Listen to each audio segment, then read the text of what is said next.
नमस्कार, मी अमीर कदरे. तुम्ही पाहते न्यूज 18 लोकमत आणि बुलेटिनमध्ये घेऊया बातम्यांचा वेगवान आढावा. वादळी वाऱ्यामुळे विद्युत तारा तुटल्याने बुलढाण्याच्या खामगाव इकडे विद्युत पुरवठा खंडित झाला. त्यामुळे बुलढाणा जिल्ह्याचा खामगाव तालुक्यातील गारडगाव इकडे तिघांनी सजनपुरी उपकेंद्रात जाऊन महावितरण कर्मचाऱ्याला मारहाण करत शिवीगाळ केली आणि याच प्रकरणी खामगाव ग्रामीण पोलीस ठाण्यामध्ये तक्रार दाखल करण्यात आली. तळेरे कोल्हापूर राष्ट्रीय महामार्गाचं 85% काम पूर्ण झालंय. वैभववाडीत नव्याने ब्रिजचं काम करण्यात आलेलं आहे. या ब्रिजखाली गाळ साचून पूरस्थिती निर्माण होण्याची शक्यता असल्यामुळे गाळ काढण्याचं काम सुरू आहे.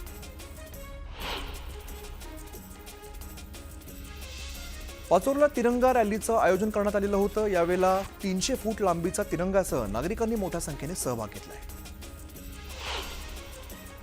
अहिल्यानगर जिल्ह्यातील बहुप्रतीक्षित निळवंडे धरणाचं काम अंतिम टप्प्यामध्ये आलेलं आहे. कालव्यातून सोडलेलं पाणी दुष्काळग्रस्त भागातील गावागावात पोहोचलं. त्यामुळे चातकाप्रमाणे वाट पाहणाऱ्या नागरिकांचा पाणी पाहिल्यानंतर आनंद गगनात मावत नव्हता. जळगावातील 16 अविकसित मार्केटमधील गाळेधारकांनी आमदार सुरेश भोळे यांची भेट घेतली. भेटीच्या वेळेला समस्यांचा पाढा वाचलेला. यावेळेला रेडी रेकनर दराप्रमाणे भाडं आकारणी न करण्याची मागणी व्यावसायिकांनी केली. श्री क्षेत्र देहू या ठिकाणी अभंग गाथा वनामध्ये वृक्षदायी प्रतिष्ठानच्या वतीने पर्यावरण संवर्धनासाठी स्वदेशी वृक्षांची लागवड करण्यात आली. कीर्तनकार श्री बंड्यातात्या कराडकर यांच्या अमृत महोत्सवाच्या निमित्ताने 75 वृक्ष, तर हिवरे बाजाराचे आदर्श सरपंच पद्मश्री पोपटराव पवार यांच्या 65व्या वाढदिवसानिमित्ताने 65 वृक्ष लावण्यात आले. कुडाळ तालुक्यातील शिवापूर गावाला सैनिकांची परंपरा आहे. देशाच्या रक्षणासाठी शत्रूंशी लढता लढता वीरगती प्राप्त झालेल्या शिवापूर गावातील भारतीय सेनेतील 10 शहीद सुपुत्रांच्या स्मृतिप्रित्यर्थ शिवापूर इकडे रणस्तंभ उभारण्यात आलेला. यावेळेला शहीद जवानांच्या कुटुंबियांचा सत्कार करण्यात आला आणि या रणस्तंभाचं उद्घाटन कुडाळ मालवणचे आमदार निलेश राणे यांच्या हस्ते करण्यात आले. नव्याने उभारण्यात आलेल्या राजकोट इथल्या शिवरायांच्या पुतळ्यासह किल्ले सिंधुदुर्ग आणि मालवण शहर पाहण्यासाठी पर्यटकांनी गर्दी केलेली आहे. मागील वर्षीच्या तुलनेत 1 लाखांपेक्षा अधिक पर्यटकांनी किल्ले सिंधुदुर्गला भेट दिली. कोल्हापूरच्या बार्शी तालुक्यात रानटी कुत्र्यांच्या हल्ल्यातून पितापुत्रांनी काळविटाचा जीव वाचवलाय. काळवीट जखमी झाल्याचं लक्षात येताच त्यांनी उपचारासाठी काळविटाला पशुवैद्यकीय रुग्णालयामध्ये दाखल केलाय. नागपुरात आज यूपीएससीची परीक्षा पार पडणार आहे. 34 उपकेंद्रांवरती परीक्षा घेतली जाणार असून 11,000 विद्यार्थी ही परीक्षा देत आहेत. यावेळेला अनुचित प्रकार घडू नये यासाठी पोलिसांचा चोख बंदोबस्त असणार आहे.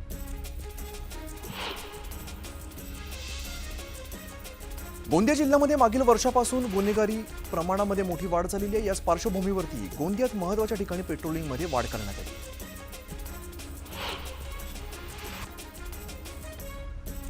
मनमाडसह देशभरातील जवळपास 1.5 लाख रेल्वे कुलींवरती आता उपासमारीची वेळ आलेली आहे. रेल्वे प्रशासनाने प्रवाशांसाठी वेगवेगळ्या उपाययोजना केल्यामुळे कुली संकटात सापडले. सातारातील यवतेश्वर कास पठारावरील दुर्घटना टाळण्यासाठी सातारा पोलीस ॲक्शन मोडमध्ये आलेले आहेत. कास मार्गावरील पठारांवरती पोलिसांनी चर खणली आणि हुल्लडबाज पर्यटकांना पठारावरती जाण्यापासून आळा घालण्यासाठी सातारा पोलिसांनी नामी शक्कल लढवली. अमरावतीतील महानुभाव आश्रमाचे प्रमुख कवीश्वर कुलाचार्य महंत श्री मोहन करंजेकर बाबा यांची अखिल भारतीय महानुभाव परिषदेच्या अध्यक्षपदी निवड झालेली आहे. जूनमध्ये नाशिकमध्ये होणाऱ्या अधिवेशनात ते पदभार स्वीकारणार आहेत. मागील 4 वर्षांपासून महाड रायगड रस्त्याचं काम अपूर्ण आहे. त्यामुळे नागरिकांना प्रवास करतानाचा त्रास सहन करावा लागतो. यावेळेला खासदार सुनील तटकरे यांनी कामाची पाहणी करत कामामध्ये दिरंगाई करणाऱ्या ठेकेदाराला चांगलंच धारेवरती धरलंय. कामामध्ये दिरंगाई झाल्यास प्रतिदिवस दंड लावण्याचे आदेश त्यांनी दिले. गडचिरोली जिल्ह्यामध्ये मागील 3 वर्षांपासून धुमाकूळ घालणाऱ्या रानटी हत्तींच्या कळपातील 2 हत्तींनी गडचिरोली इथल्या शहरामध्ये प्रवेश केल्यामुळे खळबळ उडालेली आहे.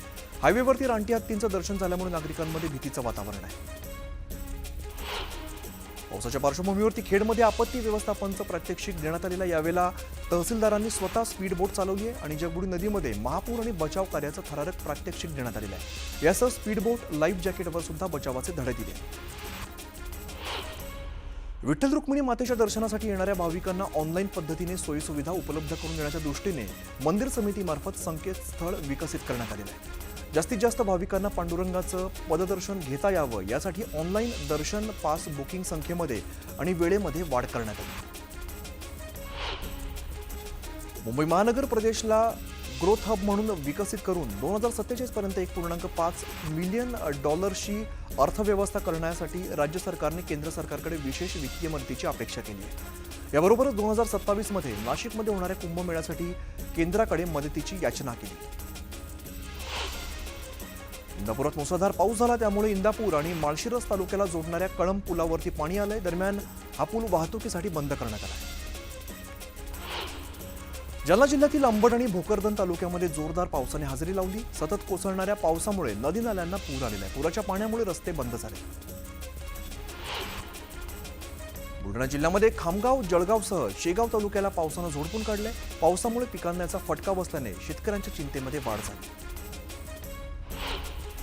गेल्या 8 दिवसांपासून अकोला जिल्ह्यामध्ये पाऊस बरसतोय। 28 मे पर्यंत हवामान विभागाकडून अकोला जिल्ह्याला येलो अलर्ट देण्यात आला आहे। 9 तालुक्यात जोरदार पावसाने हजेरी लावली, त्यामुळे पुणे सोलापूर महामार्गावरती कार वाहून गेल्याची घटना घडली। सुदैवाने कोणतीही जीवितहानी झालेली नाही।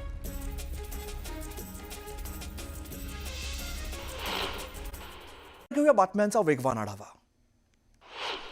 बीडमध्ये मागील 40 वर्षात पहिल्यांदाच मे महिन्यामध्ये रेकॉर्ड ब्रेक पाऊस झालेला आहे। त्यामुळे कधी नव्हे ते कपिलधाराचा धबधबा जो आहे तो प्रवाहित झालेला आहे आणि उंचावरून कोसळणाऱ्या धबधब्याचं मनमोहक दृश्य पाहण्यासाठी पर्यटकांनी गर्दी केली। उन्हाच्या तडाख्याने होरपळून निघालेल्या शहराला यंदा मे महिन्यामध्ये पावसानं जबरदस्त झटका दिलेला आहे। मुसळधार पावसामुळे शहराच्या मुख्य रस्त्यांवरती पाणीच पाणी झालंय। पुण्यात मुसळधार पावसाचा जोरदार तडाखा बसल्यामुळे पशुपक्ष्यांना सुद्धा मोठा फटका बसलेला आहे। पोटाची खळगी भरण्यासाठी भटकंती करणाऱ्या मेंढपाळांच्या आयुष्यावर त्याचा परिणाम झालाय। पावसामध्ये भिजून थंडीने कुडकुडल्यामुळे मेंढ्यांचा मृत्यू झालाय। बीडच्या आष्टी तालुक्यात मुसळधार पावसाने हजेरी लावली, त्यामुळे शेतकऱ्यांचं आर्थिक गणित कोलमडलेलं आहे। शेतीतील कांद्यांचा अक्षरशः चिखल झालाय। यावेळेला चिमुकल्या मुलीला सुद्धा अश्रू अनावर झाले। दौंड तालुक्यातील पाटस गावामध्ये झालेल्या मुसळधार पावसामुळे जनजीवन विस्कळीत झाले। पाटस बाजारातील दुकानांमध्ये पाणी शिरल्यामुळे मोठ्या प्रमाणात नुकसान झाले, तर रस्त्याला सुद्धा नदीचं स्वरूप प्राप्त झालंय। हिंगोली जिल्ह्याला मागील 10 दिवसांपासून पावसानं झोडपून काढलं। या पावसामुळे ओढ्या नाल्यांना पाणी आलेलं आहे, तर कयाधू नदी पात्रामध्ये देखील पाण्याची पातळी वाढल्यामुळे नदी प्रवाहित झाली आहे। उत्तर पुण्याला मुसळधार पावसाचा जोरदार तडाखा बसलाय। संपूर्ण परिसराला पावसानं झोडपून काढलेला आहे, तर तळ्यांना सुद्धा शेतीला सुद्धा अक्षरशः तळ्यांचं स्वरूप प्राप्त झालं, त्यामुळे शेतकऱ्यांचं मोठं नुकसान झालंय। दौंड तालुक्यात पावसामुळे जनजीवन विस्कळीत झालेल्या दौंड शहरातून जाणाऱ्या मनमाड सांगली महामार्गावर मोठ्या प्रमाणात पाणी साचल्यामुळे वाहतूक कोंडी झालेली आहे। यामुळे प्रवाशांची चांगलीच तारांबळ उडाली। निफाड येवला भागामध्ये पावसामुळे प्रचंड नुकसान झालंय। एका शेतकऱ्याची नुकतीच केलेली विहीर पावसामुळे खचलेली आहे, तर येवल्याच्या ग्रामीण भागात कांदा आणि मका या पिकांचं मोठं नुकसान झालंय। मान्सूनपूर्व पावसाचा भुईमुग उत्पादकांना सुद्धा फटका बसलेला आहे। भुईमुगाच्या शेंगांना मोड आलेले आहेत, तर काही भुईमुगाच्या ओल्या काडाचं सुद्धा नुकसान झालेलं आहे। त्यामुळे भुईमुग शेतकरी आता संकटात सापडलाय। धाराशिव जिल्ह्यात उन्हाच्या तडाख्याऐवजी आता पावसानं हजेरी लावलेली आहे। मे महिन्यामध्ये 24 पैकी 19 दिवस पाऊस पडल्यामुळे पर्जन्यमापकावरती 121 मिलीमीटर पावसाची नोंद झाली आहे। कोकणात सध्या मान्सूनपूर्व पावसानं धुमाकूळ घातलेल्या पावसाची तीव्रता वाढत असल्यामुळे पुढील 24 तासात अतिवृष्टीची शक्यता आहे। त्यामुळे योग्य ती खबरदारी घ्यावी अशी सूचना नागरिकांना देण्यात आली आहे। सिंधुदुर्ग जिल्ह्यातील पर्यटनाला पावसामुळे ब्रेक लागलेला आहे, त्यामुळे पर्यटन व्यावसायिकांचं यामध्ये लाखोंचं नुकसान झालेलं आहे। सिंधुदुर्ग किल्ल्यावर जाणारी होडी वाहतूक सुद्धा बंद करण्यात आली आहे। लातूर जिल्ह्यात मागील 10 दिवसांपासून अवकाळी पावसाने जोरदार हजेरी लावली, त्यामुळे नदी नाले तुडुंब भरून वाहू लागलेले आहेत। तर मुसळधार पावसामुळे घरणी नदीवरील पूल सुद्धा वाहून गेला, त्यामुळे नागरिकांनी संताप व्यक्त केला आहे।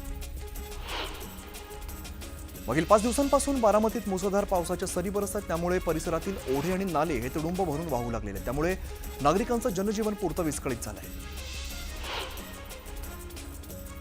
गेल्या 2 दिवसांपासून झालेल्या जोरदार पावसामुळे चंद्रपूर जिल्ह्याच्या ब्रह्मपुरी तालुक्यात शेतकऱ्यांचं उन्हाळी धान पीक पूर्णतः नष्ट झालेलं आहे। अचानक आलेल्या पावसामुळे शेतात कापून ठेवलेलं धान्य भिजल्यामुळे सडून गेलंय।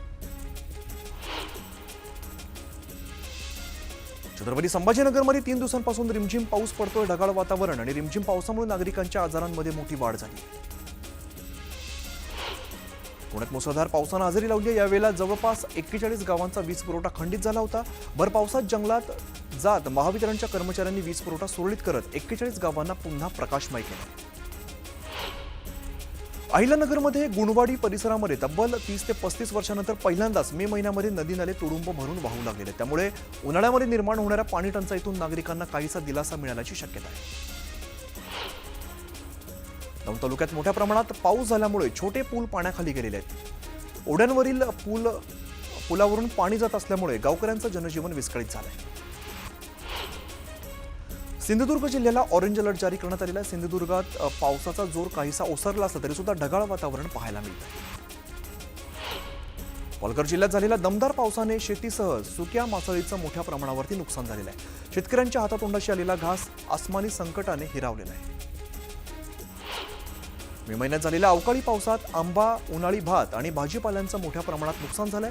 कृषी विभागाच्या पथकांनी केलेल्या पाहणीत 7 तालुक्यांमध्ये 352 हेक्टर क्षेत्रावरती नुकसान झाल्याचा अंदाज आहे.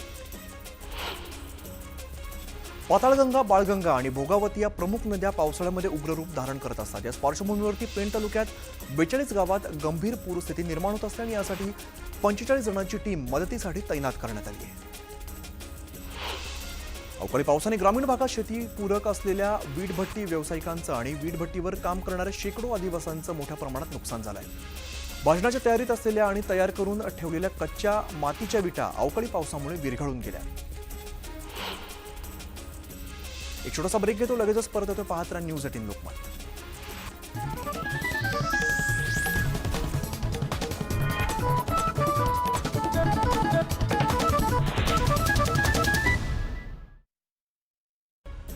पुणे सातारा महामार्गावर मोठ्या प्रमाणात वाहतूक कोंडी झाली आहे. शिंदेवाडी ते कापूर होळ जवळ वाहतूक कोंडी झाल्यामुळे महामार्गावरती वाहनांच्या लांबच लांब रांगा लागलेल्या आहेत आणि यातच रस्त्याचं काम अपूर्ण आणि निकृष्ट दर्जाचं असल्यामुळे खड्ड्यांमधून मार्ग काढताना चालकांना त्रास सहन करावा लागतोय. पुण्यात पालिकेच्या कामांचा निष्काळजीपणा पाहायला मिळालेला आहे. भर पावसाळ्यामध्ये केलेला रस्ता खोदाईच्या कामांमुळे पीएमपी बस खड्ड्यामध्ये अडकलेली आहे. पुण्यातील ताडीवाला रोड या ठिकाणी एका अरुंद गल्लीमध्ये गाय अडकलेली. अग्निशमक जवानांकडून गाय बाहेर काढण्यासाठी शर्थीचे प्रयत्न केले जात आहेत. पुण्यामध्ये केमिकल गॅस वाहून नेणारा टँकर उलटलेला. सुदैवाने कोणतीही जीवितहानी झालेली नाही, मात्र अपघातामुळे टँकरमधील केमिकल गॅस लीक झालाय.